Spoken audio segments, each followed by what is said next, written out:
en plena luz, en plena luz, en plena luz.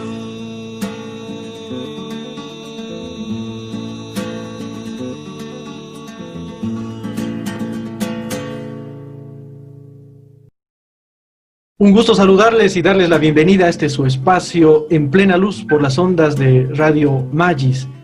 Vamos a, el día de hoy, tener una visita muy peculiar, y digo muy peculiar porque sería nuestro segundo personaje público en cuanto al escenario político que vamos a tener en este programa.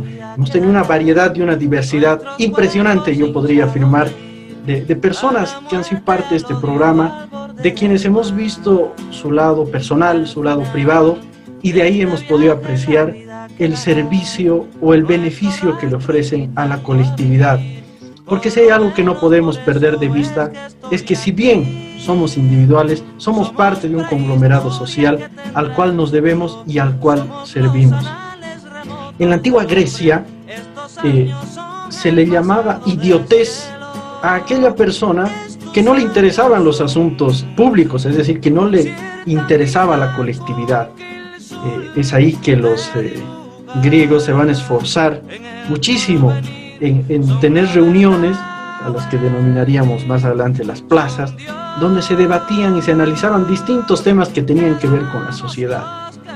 Entonces, era bastante catastrófico tener en la antigua Grecia a los idiotes, es decir, a los que no les interesaba la colectividad. El invitado que tenemos el día de hoy, y mirando el recorrido profesional y personal que él ha tenido, que por cierto vamos a conversar también con él, podríamos afirmar que es una persona cuya vida privada ha sido llevada adelante de manera adecuada y que ahora lo vemos en escenarios públicos y políticos. O sea que si estuviésemos en la antigua Grecia, los griegos le darían un gran aplauso y un abrazo, porque está pasando de un escenario netamente privado a un escenario político, en el cual, como muchos sabemos, pueden quemarse, pueden ser mal hablados, pueden ser maltratados, pero están ahí, con la frente en alto, y bueno, pues aportando desde su experiencia, desde su sapiencia, desde su conocimiento a esta nuestra sociedad. Vamos a hacer una pequeña pausa y al retorno vamos a estar con Luis Guillermo Seoane para conversar sobre él, sobre el país y sobre lo que él ahora está mirando en nuestra situación y para lo que nos puede proponer en adelante. Aguárdenos, por favor, enseguida volvemos.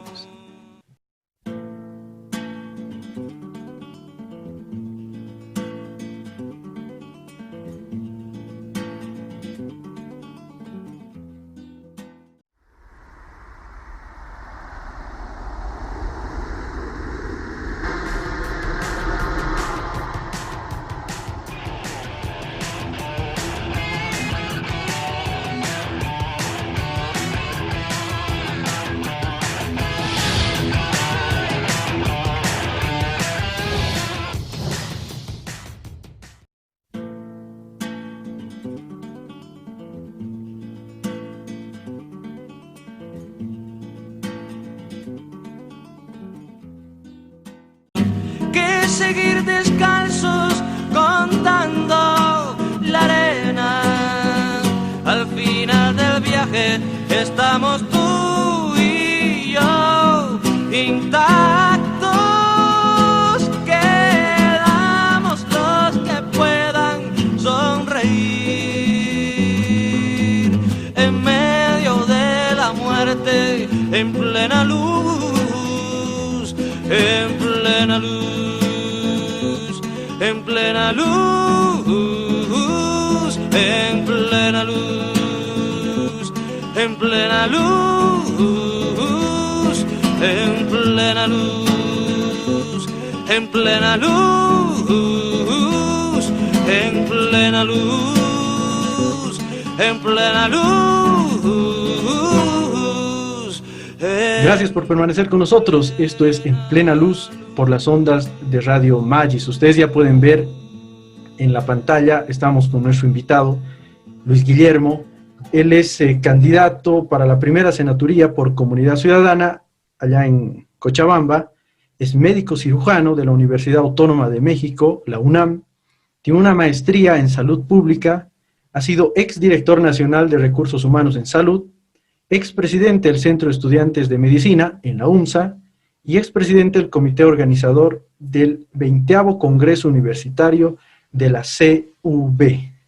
Luis Guillermo, muchísimo gusto saludarle y gracias por aceptar la invitación para estar en nuestro programa.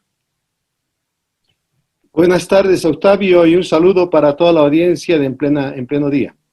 Aquí estamos para dialogar contigo en este programa tan interesante, que en realidad es una tertulia de discusión política y amena en tu programa. Y Luis Guillermo nos da la palabra clave, una tertulia. Y sí, esperamos que todos los que nos escuchan y nos ven por las redes sociales se hagan parte de esta tertulia que siempre suelen ser muy amenas.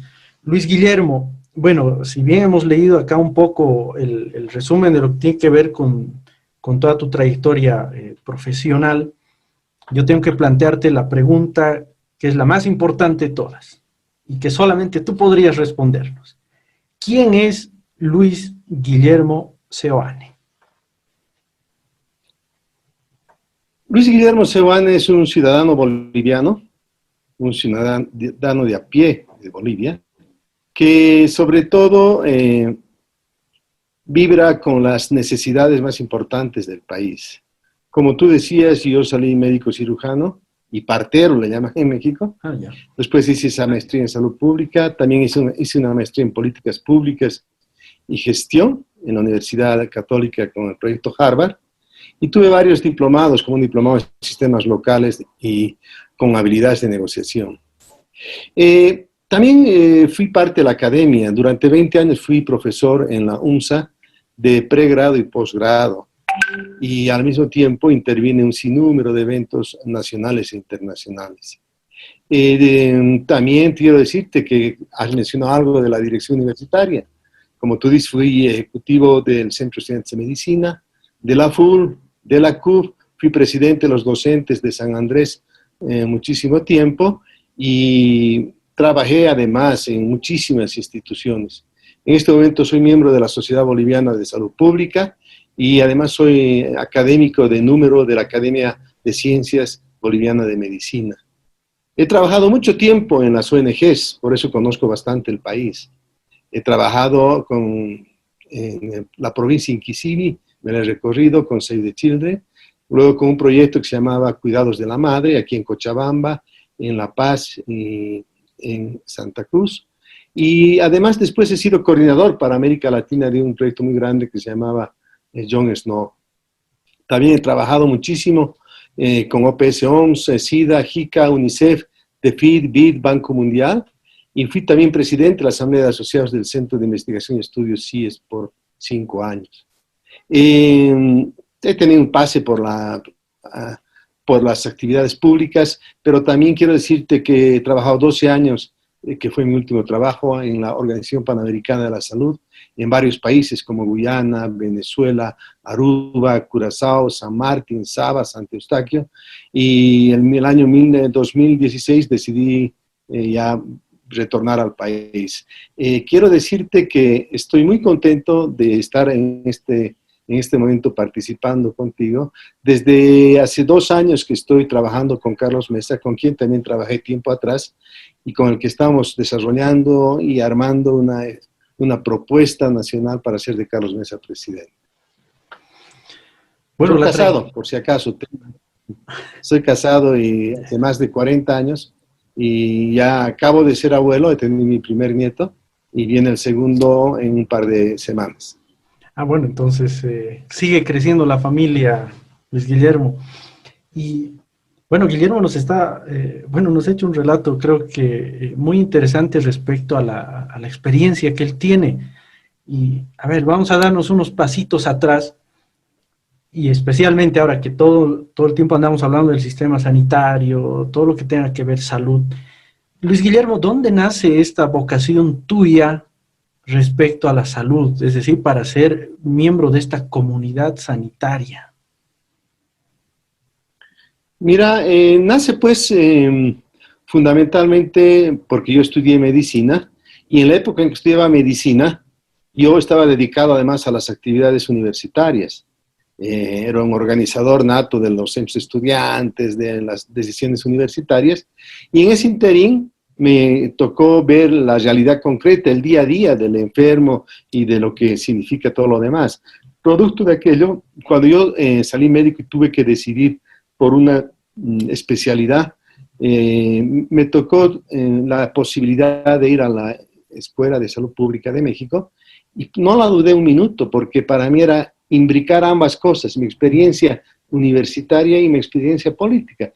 La ligación de lo social y la medicina hizo de mí un maestro en salud pública, y de ahí para adelante me dediqué a la salud pública. Claro que me encanta también hacer la clínica, tengo un hermano médico con el que a veces hacemos clínica, pero fundamentalmente ya estoy dedicado 100% a la salud pública. Así fue mi experiencia nacional, al más alto nivel, y así fue mi experiencia internacional y mi experiencia académica, sobre todo en la salud pública.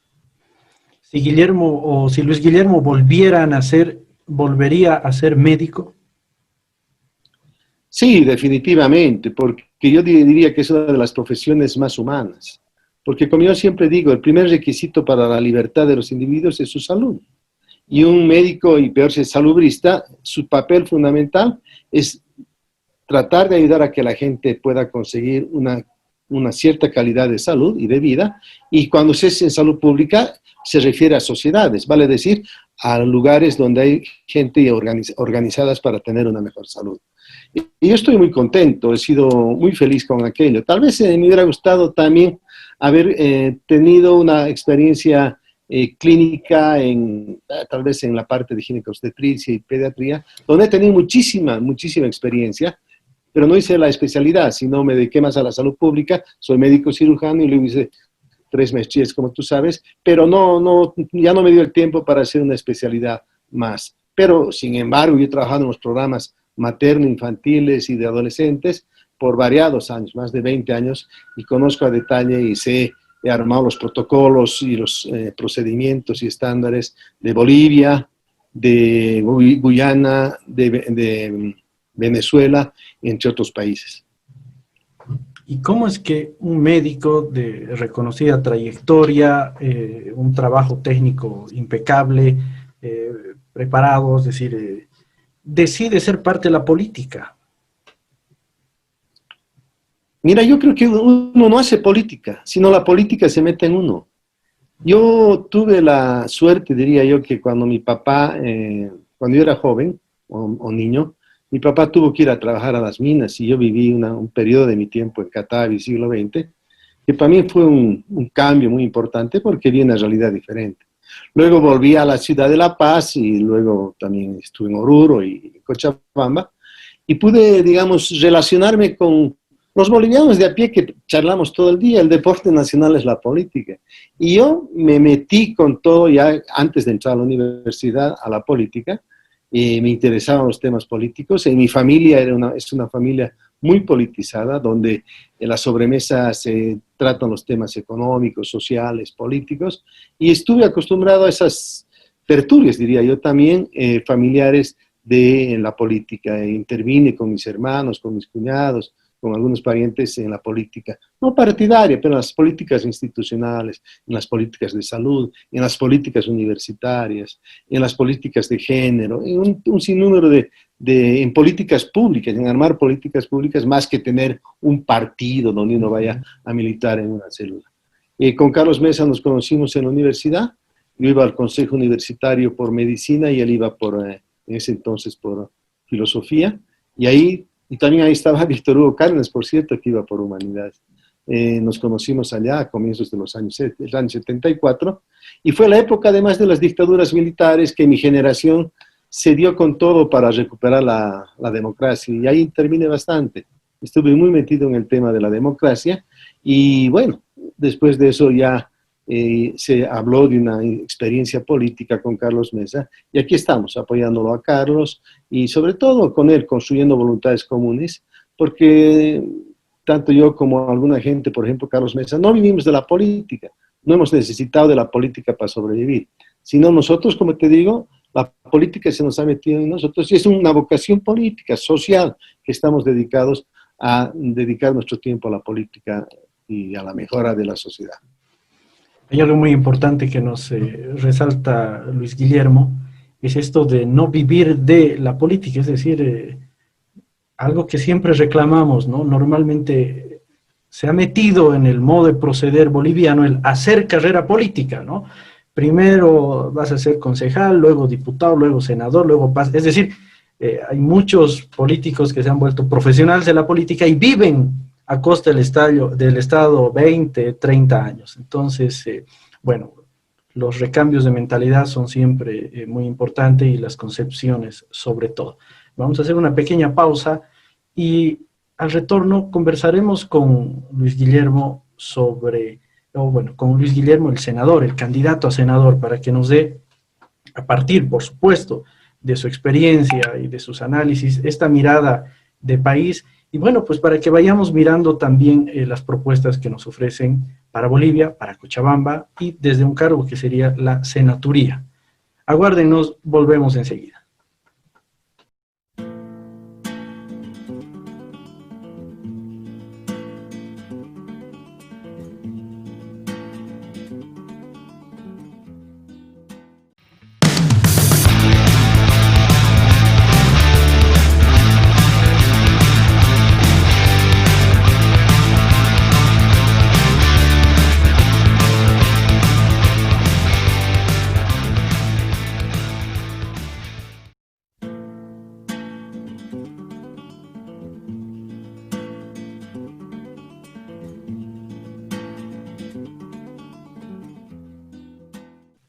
Continuamos en su programa En Plena Luz por las ondas de Radio Magis, hoy día con un invitado, médico, candidato a senador por el departamento de Cochabamba. Él va por la primera senaturía.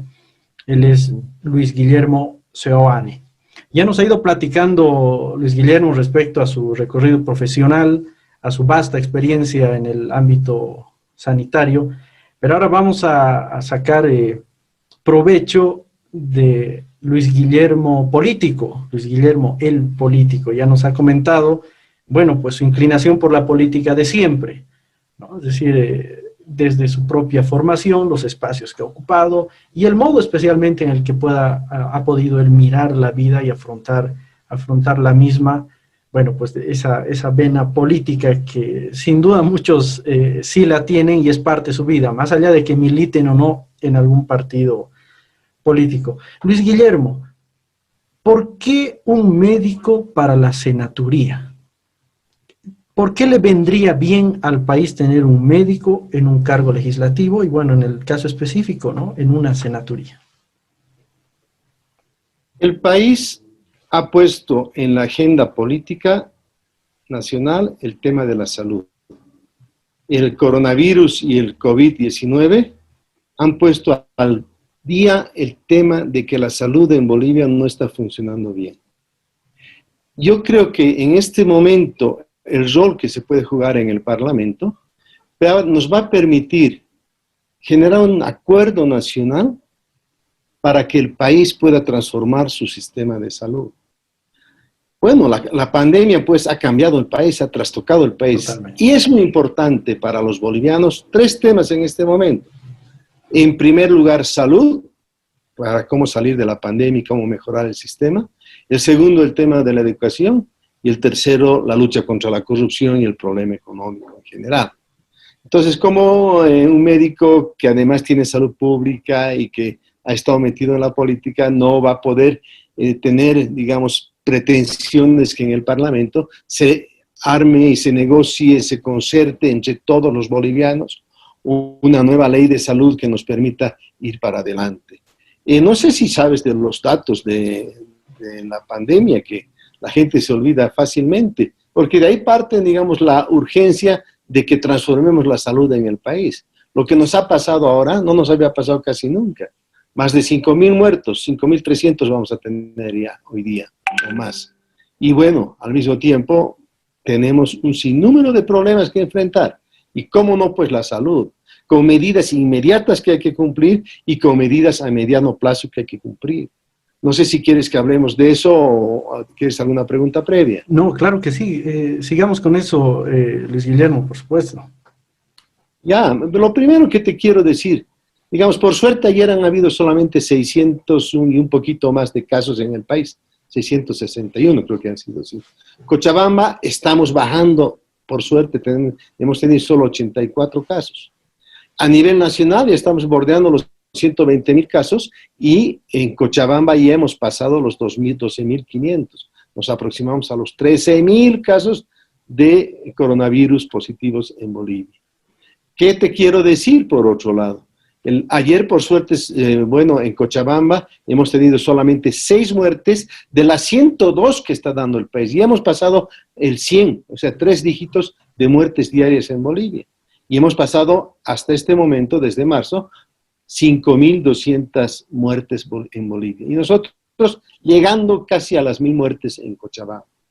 ¿Qué nos preocupa de Cochabamba para este tema, Octavio? Nos preocupa que Cochabamba tiene una letalidad de 7.6%, cuando la nacional está en 4.4%. Tenemos la letalidad más alta de todo Bolivia, aunque se están muriendo poca gente ahora. ¿Qué cosa más te quiero decir? En función de todo aquello, ¿qué es lo que te quiero decir?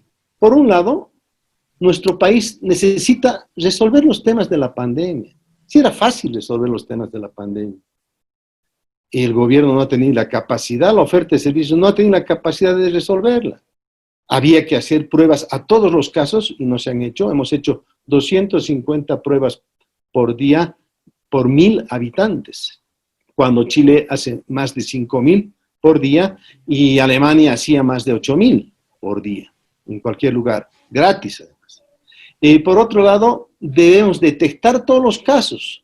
Si detectamos todos los casos, los vamos a poder tratar, ya sea en su casa, en un centro de salud, o si están graves, llevarlos a una terapia intensiva para que sean tratados. Pero además, a ese caso hay que rastrear y poner en cuarentena a todos los que fueron sus contactos. Tampoco se hizo. Y lo peor, no se informó adecuadamente a la población, no implicamos a la población en estos problemas y no nos hemos empoderado a la población para que sean jueces y partes de la actividad a salir. ¿Qué es lo que se debe hacer de aquí para adelante en estos meses que quedan? Esa es responsabilidad del gobierno, pero podemos decirle algunas cosas al gobierno. Necesitamos más personal médico capacitado para el manejo del COVID. Además necesitamos que los traten bien a los médicos, que los valoren, no que los subutilicen. Para eso hay que darles equipos de bioprotección a los trabajadores en salud, para luego dar a los más pobres y luego dar a la población en general. Test, hemos dicho varias veces, test de coronavirus que sean gratuitos y accesibles y universales. ¿Cómo no vamos a poder dar test a todos los bolivianos para que estemos haciendo un seguimiento del proceso de la pandemia?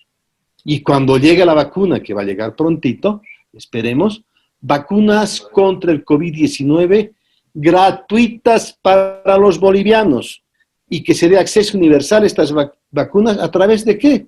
De lo que ya conocemos, el programa ampliado de inmunizaciones de Bolivia, que permita a nivel nacional, regional y local hacer las vacunas a toda la población boliviana. Eso yo veo que es el tema inmediato. El tema inmediato es que el gobierno no tuvo esa capacidad. Sería importante en este momento también resolver el problema del tratamiento de los enfermos con COVID. Hay un tratamiento, digamos, para los no complicados, que es fácilmente accesible y que deberíamos darles paquetes de tratamiento a toda esa gente. Y luego observar la necesidad del oxígeno para todos los enfermos con COVID que estén en terapia intensiva o necesiten el oxígeno. Y por qué no decirlo, el manejo de ese paciente con anticoagulantes, con corticoides y todo lo que requiere, con antibióticos y todo lo que requiere el protocolo nacional. Eso hay que intentar resolver este tema. Hay que darle a los bolivianos la capacidad de acceso libre a ser tratados contra el COVID-19. Yo creo que ahí nos hemos equivocado. El país no ha llegado a un acuerdo nacional. no tenemos los respiradores, las camas de terapia intensiva no están adecuadas, no son adecuadas ni en calidad ni en cantidad, el personal de salud no ha sido capacitado adecuadamente, no hay la bioseguridad y podemos avanzar, avanzar y avanzar. Esas son las medidas que planteamos inmediatamente como tareas, pero hay medidas a mediano plazo que está planteado ya en el programa de Carlos Mesa que queremos imponer en el país desde el momento en que Carlos Mesa sea, pues, candidato, ¿no? No sé si quieres, presidente.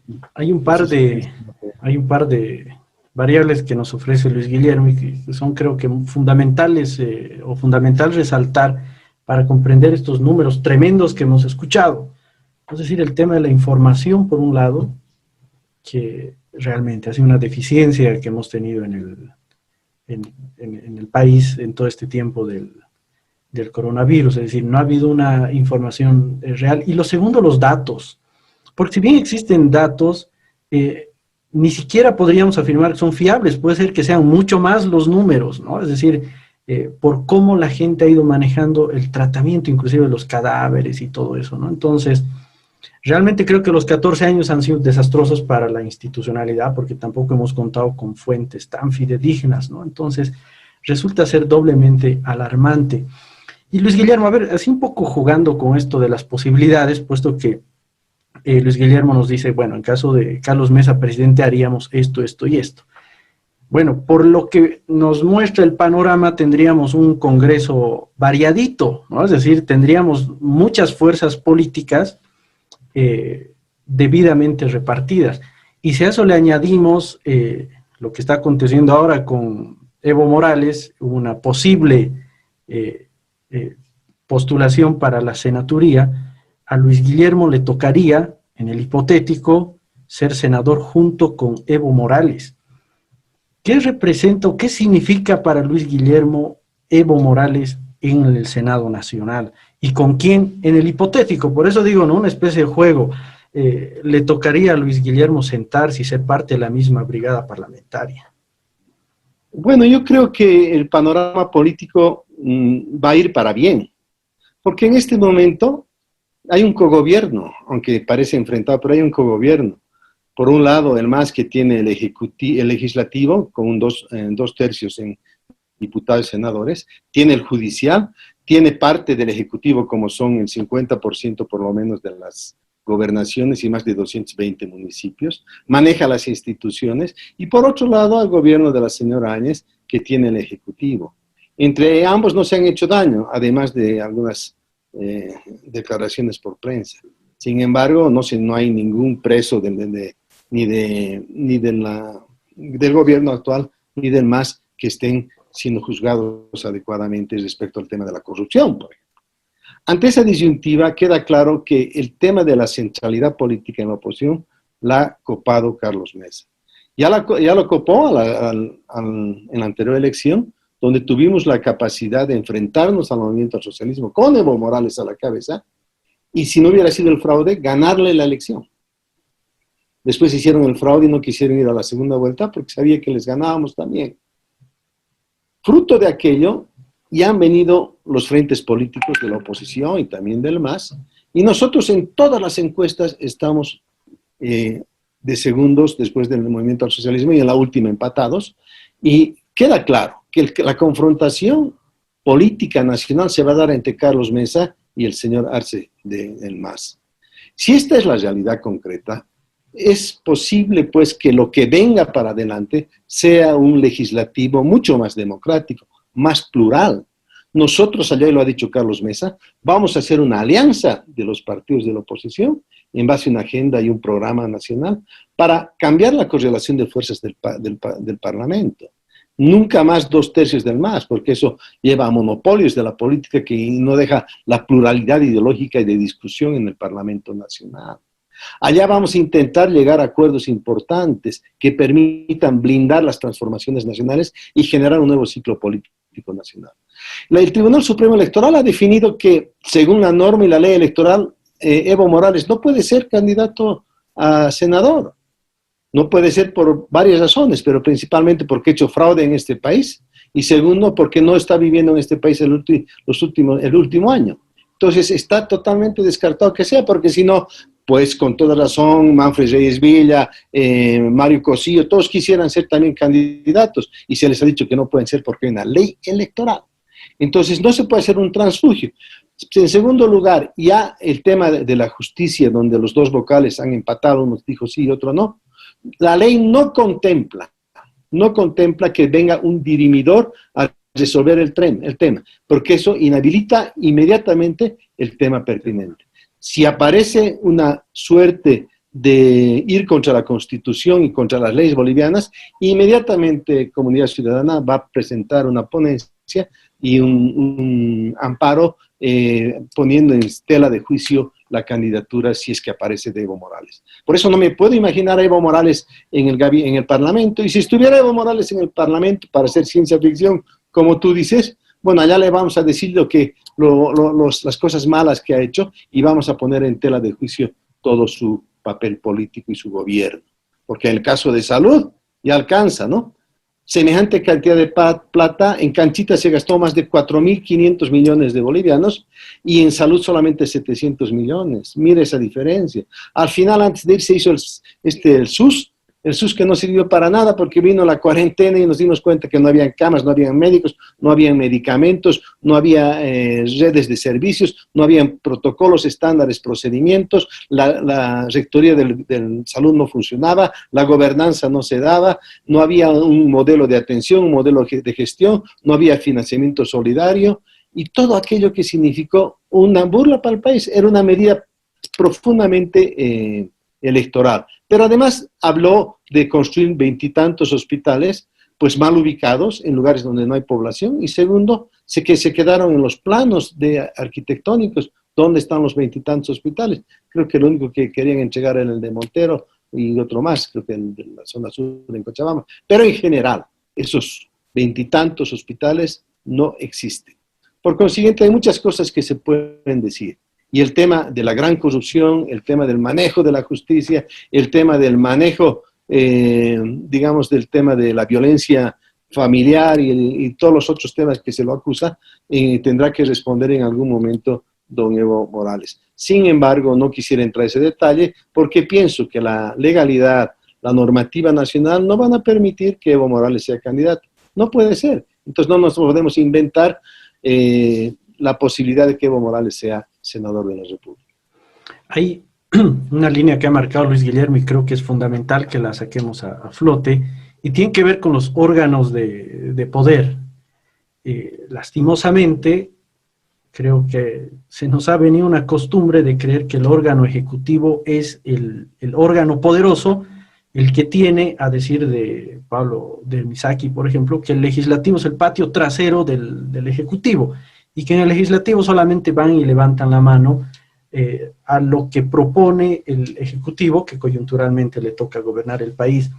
Luis Guillermo, ¿cómo podríamos, desde el Senado, desde la posición en la que te toca estar, devolverle la independencia a los órganos de poder? Es decir, que ya el Ejecutivo no tenga en el presidente al monarca, el dictador, sino que también encuentre en el Legislativo un órgano independiente y que cumple cabalmente sus tareas. Es decir, ¿cómo le devolvemos la dignidad al órgano legislativo, que está tan venido a menos? Lo primero es pues que no haya esa mayoría absoluta que tenía el MAS, que hacían lo que les daba la gana. Tiene que haber, el Parlamento tiene que ser una instancia de discusión plural, donde todos discutamos las políticas nacionales desde diferentes puntos de vista. Cuanto más puntos de vista haya, más rica la discusión. En segundo lugar, tenemos que mandar a los mejores hombres para estas discusiones, para darles personalidad, para hacer que el poder legislativo, tenga la personalidad suficiente para imponer y hacer las leyes que le competen. ¿Cómo es posible que todas las leyes, a excepción de una, hayan venido todas del Palacio de Gobierno? Y por último, el papel que jugó el vicepresidente, que se constituyó en ese entonces en un primer ministro.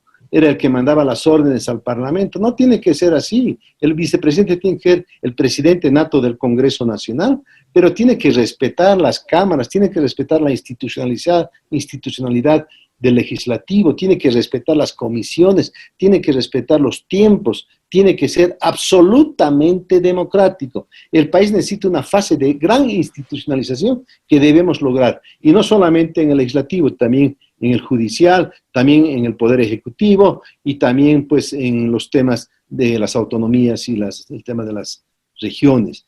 Entonces, este es un gran momento que necesitamos. Tiene que volver la ley SAPCO a funcionar como se debería hacer. La Contraloría tiene que jugar su rol y no ser instrumentos policiales para solamente penalizar a los enemigos políticos y dar premios a los amigos políticos. Tiene el país que entrar a la institucionalidad democrática.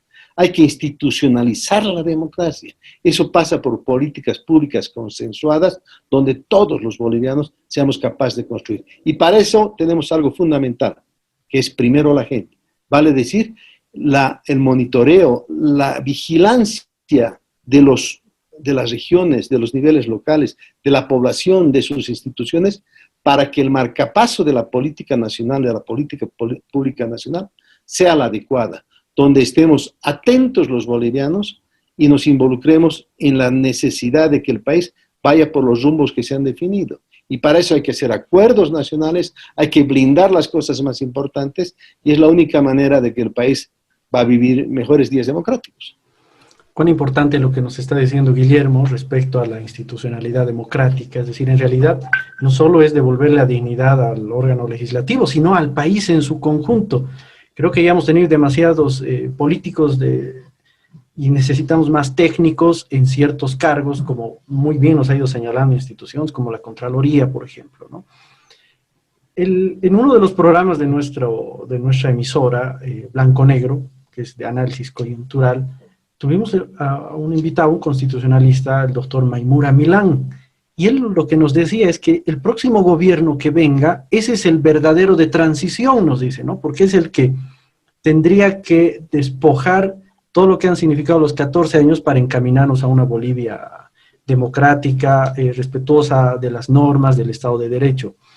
Luis Guillermo, en caso de Comunidad Ciudadana ser gobierno, en caso de que tú estés en el Senado Nacional y de que puedan implementar el proyecto o el plan de gobierno que tienen preparado y diseñado, ¿cuáles crees que serían las tareas más difíciles de cumplir como gobierno? Es decir, ¿qué piedras son difíciles de tratarlas estando en el gobierno? Bueno, lo primero que quiero decirte es que el país por suerte, está entrando a un nuevo ciclo político. Y este nuevo ciclo político al que estamos entrando va a significar, sobre todo, la posibilidad cierta de que el país haya pasado de la transición del masismo a resolver la agenda política a través de las elecciones. Ese es el rol que se le ha dado a la señora Áñez. Por otro lado, está claro que la señora Áñez debe terminar la transición en la pandemia y debe tener la transición democrática, constituyendo el nuevo gobierno. El nuevo gobierno que va a hacer tareas de transición democrática, pero sin embargo lo que va a venir es el nuevo ciclo político nacional, de democracia pluralista, democracia ampliada, democracia participativa, donde todos estemos presentes. Va a ser, digamos, pasar, digamos, del proceso del socialismo del siglo XXI a los gobiernos democráticos con rostro social y que intenten resolver los principales problemas del país. En el tema económico está muy claro, ya Carlos Mesa lo ha planteado, hay propuestas muy, muy significativas que se están tomando en cuenta. Tú sabes que en ese plano, en el plano, por ejemplo, de la salud, ya te he dicho algunas cosas, pero en el plano económico está claro varias cosas. Así como hemos tenido esta bomba tan grande que ha sido la pandemia, también hemos tenido bombas pequeñitas. El problema de la economía ha entrado a un ciclo, diría yo, de crisis. Se dice, por ejemplo, que el Producto Interno Bruto bajaría en un 6 a 7%. Por otro lado, se comenta que el tema de los hidrocarburos, tenemos que resolver el tema fundamentalmente del contrato con la Argentina y con el Brasil, que es fundamental para nuestro país. En la economía nosotros estamos pensando que tenemos que tener un plan para salvar empleos y crear nuevos empleos, incluyendo apoyo directo a los sectores productivos y también créditos baratos a microempresas. Cuando se trate de empleos públicos, vamos a valorar los méritos y no el color político. Porque como dice Carlos, es hora de unir Bolivia con un grito que diga, ya basta pues de fraude, porque primero está la gente. Lo ha dicho Carlos Mesa, yo lo primero que voy a hacer es pedir la posibilidad de un préstamo de 6.000 millones de dólares para meter al mercado nacional y permitir que fluya la economía nacional. Porque ¿qué es lo que está pasando? Las empresas están por entrar en default. Por otro lado, las familias están con problemas de seguridad alimentaria y nutricional. La platita no está llegando al bolsillo como debería llegar. La construcción se ha bajado, el empleo ha disminuido, empieza a haber subempleo. Para eso necesitamos mover la economía. Por suerte no hay inflación en el país, hay lo que se llama hay deflación. Lo que pasa es que falta circulante. Hay que meter circulante a las pequeñas empresas, hay que meter a la economía para que empiece a fluir nuevamente la economía y fácilmente nos vamos a recuperar. Y en función de todo aquello está algo muy importante, porque estamos, como te decía, viviendo días muy difíciles. Estamos en 3 crisis, pues, la de salud, la económica y la de corrupción. Y lamentablemente, mientras el MAS y Juntos siguen en la línea del fraude, en lugar de combatir esta crisis, se están dedicando al tema electoral. El MAS no solo hizo fraude en las elecciones, sino también que ha hecho fraude con el despilfarro del dinero, palacetes, dándole trabajo solamente a su gente y no invirtiendo en hospitales y en salud. Y ahora estamos con otro fraude. Nuestra presidenta, que rompió su promesa de ser solamente una presidenta de transición y que nos está defraudando, dando empleos a su propia familia y permitiendo corrupción. O no nos olvidemos de los respiradores y de todo lo que está pasando, el tema de yacimientos. Y el fraude más grande es que después de años escuchando discursos de unidad, vemos que nuestro país sigue igual de dividido, con bloqueos que impiden el paso hasta el oxígeno que necesitan nuestros recién nacidos, que es lo que pasó hace un mes atrás. ¿Y todo por qué? Porque los políticos están anteponiendo sus intereses por encima de la gente. Pues ya basta de este fraude. Es hora de que cambiemos de un liderazgo que esté convencido de que la gente está primero. Y ahí viene salud, viene educación, viene lucha contra la corrupción y viene el tema económico. Hay un sinnúmero de pautas que vienen en el programa Soluciones, en el día después, y en el programa que te quiero comentar, Octavio, que esta semana está saliendo el nuevo programa, el actualizado de Comunidad Ciudadana, que ni bien lo tenga te lo voy a hacer llegar, donde se está mencionando todos los tipos de economía que estamos nosotros intentando dar al país. Y eso de lo que te decía, tiene que ver sobre todo con lo que en la economía se llama varias pautas, que son la primera, que es la economía, por un lado, naranja, ¿no? O sea, en lo que tenemos que ver con la economía sostenible, que tiene que ver con la gestión ambiental, la de infraestructura productiva, la diversificación productiva, el tema de los recursos naturales como hidrocarburos y minería, el tema de la transformación democrática que implicará la institucionalización democrática del país, los gobiernos abiertos contra la corrupción, el tema de tener comunidades inteligentes, de indígenas, de ciudades verdes, de pactos fiscales, y el tema sobre todo de sociedad justa que implique salud, educación y niñez, y ancianidad también, ¿no? Por ahí estamos yendo. Te darás cuenta que son transformaciones económicas, transformaciones estructurales, transformaciones sobre todo sociales y transformaciones políticas e institucionales.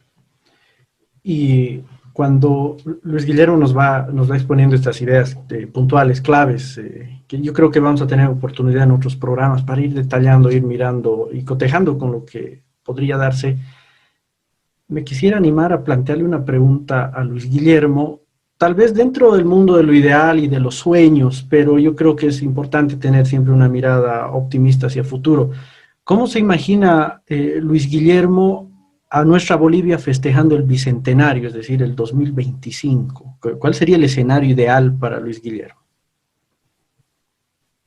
Bueno, si cerrara mis ojos y vería mi imagen objetivo de aquí a 5 años, y vería un país con institucionalidad democrática, con reformas de los poderes públicos, que nuestras Fuerzas Armadas y la policía estén dedicadas a la seguridad y a la defensa civil, luchando contra el narcotráfico, con una institución democrática que luchemos todos contra el feminicidio que está ocasionando problemas en el país, que tengamos cero de tolerancia al feminicidio y a la violencia contra la mujer, que tengamos una reforma electoral mucho más amplia, más democrática, con un padrón limpio, con un sistema de partidos bien definido en el país, que además intentemos ver y acabar los 5 años de Carlos Mesa, un gobierno abierto que implique reforma administrativa del Estado con transparencia, con gobiernos digitales, con servicio civil, con gobierno de ciudadanos, donde la gobernanza haga lo que tiene que hacer, con sobre todo el tema de luchar contra el ciclo coca-cocaína, con una sociedad más justa que vaya a dar salud con desafíos importantes, con un nuevo sistema que transforme el sistema de salud con calidad, calidez, que sea fraterno, que sea digital, que sea integrado, que tenga redes de servicios, que sea humanizado, que ponga por encima de todos al individuo, a sus familias y a sus comunidades, y no al interés de los médicos, aunque los médicos ahora hay que valorarlos porque fueron los grandes paladines de la lucha contra este evento que estamos haciendo. Nos interesaría, por otro lado, un país que tenga varias cosas como ser, por ejemplo, yo diría el tema de la justicia. La justicia hay que cambiarla totalmente. Carlos Mesa tiene un programa. Vamos a transformar la justicia y vamos a llamar a un referéndum nacional para la transformación de la justicia. La justicia tiene que ser para salvar y apoyar a los bolivianos, no para embaucar a las personas. En el tema de la justicia, por otro lado, tenemos que poner a la gente más capaz, igual que en todos los establecimientos de salud. Hay que hacer que se genere una gran lucha contra la corrupción que permita resolver que los mejores hombres estén luchando contra la corrupción, a cargo de la justicia, en los mejores puestos de gobierno, en los puestos universitarios. Tenemos que darle al país la posibilidad de generar talento nacional para el manejo de la cosa pública.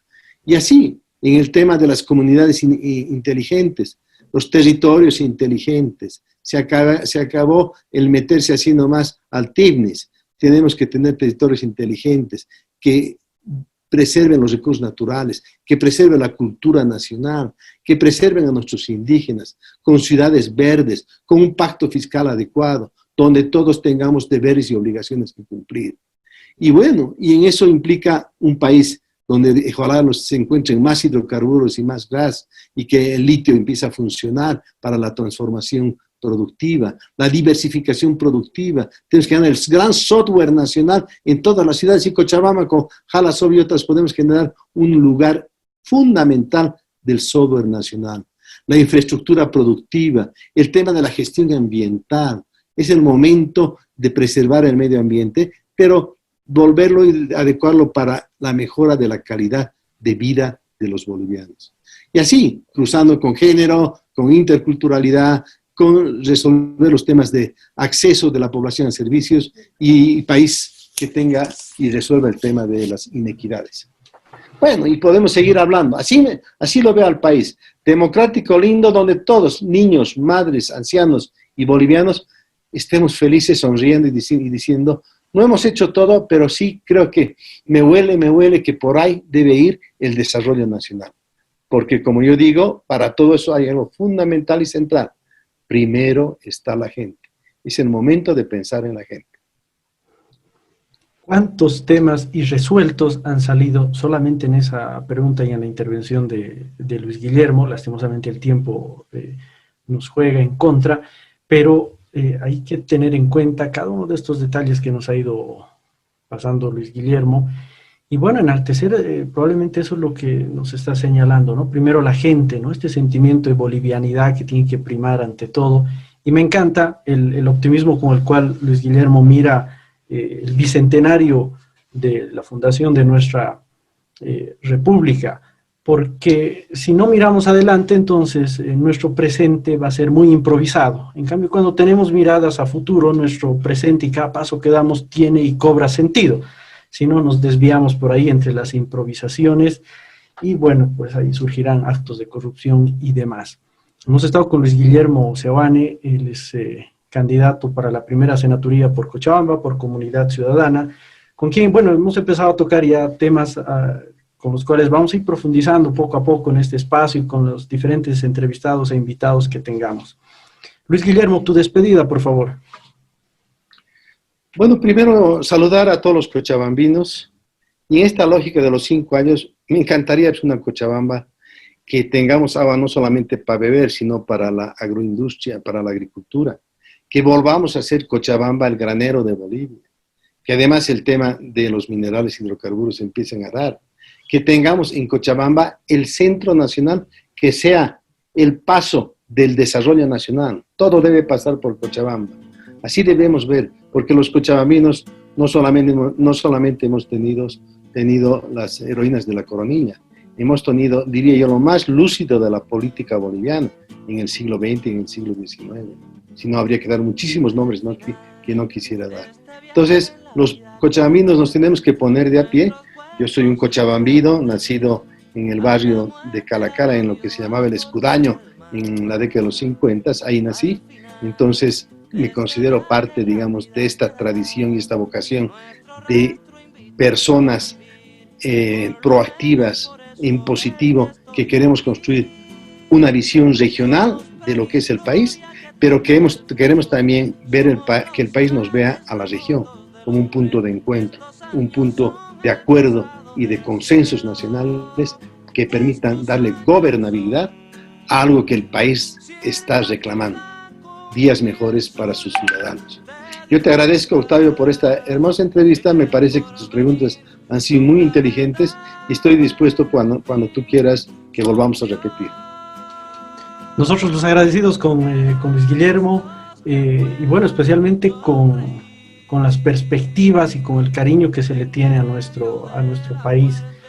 Tal como decía en la introducción a esta entrevista, a esta conversación, que empecemos a mirar a todo el país, ¿no? Es decir, que a partir de lo nuestro, de nuestras potencialidades personales y privadas, veamos el espacio político. Yo sé que cuando hablamos de política nos suena a mala palabra, pero yo creo que también es tiempo de cambiar ese paradigma o esos estigmas tan duros que le hemos dado a la palabra política, que en realidad cuando se la mira como debe ser vista y se la practica como debe ser practicada, se constituye en un instrumento para servir a la gente y por supuesto para pensar, para repensar, para idear, para planear y para soñar con una Bolivia, tal vez como la que nos está proponiendo Luis Guillermo para el 2025, con una Bolivia respetuosa, digna y en la que todos tengamos validez, valor y seamos parte de este país, parte importante y fundamental, y no tengamos más ciudadanos de primera, segunda, de quinta ni demás. Este ha sido su espacio en plena luz, con un invitado de lujo, Luis Guillermo Seoane, y por supuesto que ahora nos tocará seguir mirando y seguir recorriendo candidaturas, seguiremos mirando estos rostros políticos que se hacen públicos, a quienes tenemos que escuchar y acercarles a ustedes, porque muy probablemente los tengamos trabajando al servicio nuestro, al servicio de todos nosotros los ciudadanos. Gracias por acompañarnos en esta entrevista y esperemos contar más adelante también con Luis Guillermo para tratar de toda esta agenda tan grande y de tantos temas irresueltos, temas puntuales y tan precisos como nos lo ha señalado, por ejemplo, en el tema de la salud. Muchísimas gracias a todos y será hasta el próximo encuentro. Esto es Radio Magis, al servicio de los demás. Hasta luego. Que pasen una buena luz, en plena luz, en plena luz, en plena luz, en plena